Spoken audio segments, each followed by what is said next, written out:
مسئلہ یہ پیش آتا ہے کہ 4 رکعت کے بعد جو ترویحہ ہوتا ہے اس میں کیا پڑھنا ہے. بہت سی مرتبہ ترویحہ کی دعا یاد نہیں ہوتی. سبحان ذی الملک والملکوت سبحان ذی العزت والعظمہ، یہ پوری دعا یاد نہیں ہے تو کیا کریں؟ دیکھیں یہ دعا پڑھنا بھی ضروری نہیں ہے.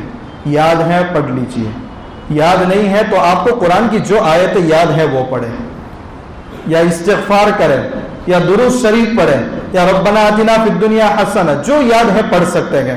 یہ پڑھنا ضروری ہے یہ بھی نہیں ہے، یہ بات صحیح نہیں ہے. دوسرا، دعائے قنوت. وتر کی تیسری رکعت میں اگر دعائے قنوت یاد نہیں ہے تو کیا کرنا ہے؟ 4 دن تک موبائل کو سوئچ آف کرنا ہے اور دعائے قنوت سیکھنا ہے.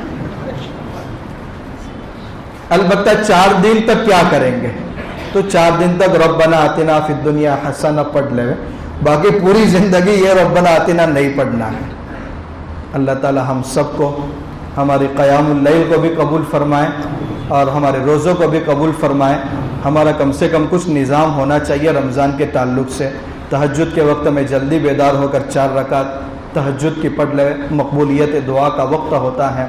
پھر فجر کی نماز بھی ہماری جماعت کے ساتھ ہو. کم سے کم 1 پارہ تو قرآن کی تلاوت کا ہمارا ہونا چاہیے. صلاۃ التسبیح اگر 29 دن ہے تو کم سے کم 29 مرتبہ ہماری صلاۃ التسبیح ہونی چاہیے، کیونکہ کم سے کم آدھا گھنٹہ تو ہمارا اللہ کے سامنے کھڑا ہونے میں لگے گا. اور پھر 5 وقت کی نماز جماعت کے ساتھ. اور صدقہ خیرات روزانہ اس کا معمول بنا دیا جائے. بچے ہیں تو بچوں سے 1 روپے کا صدقہ کرائے تاکہ پہلے سے ہی ان کا جذبہ پیدا ہو کہ اللہ کے راستے میں خرچ کرنے کا کیا ثواب ہے، یہ مزاج بنتا رہے.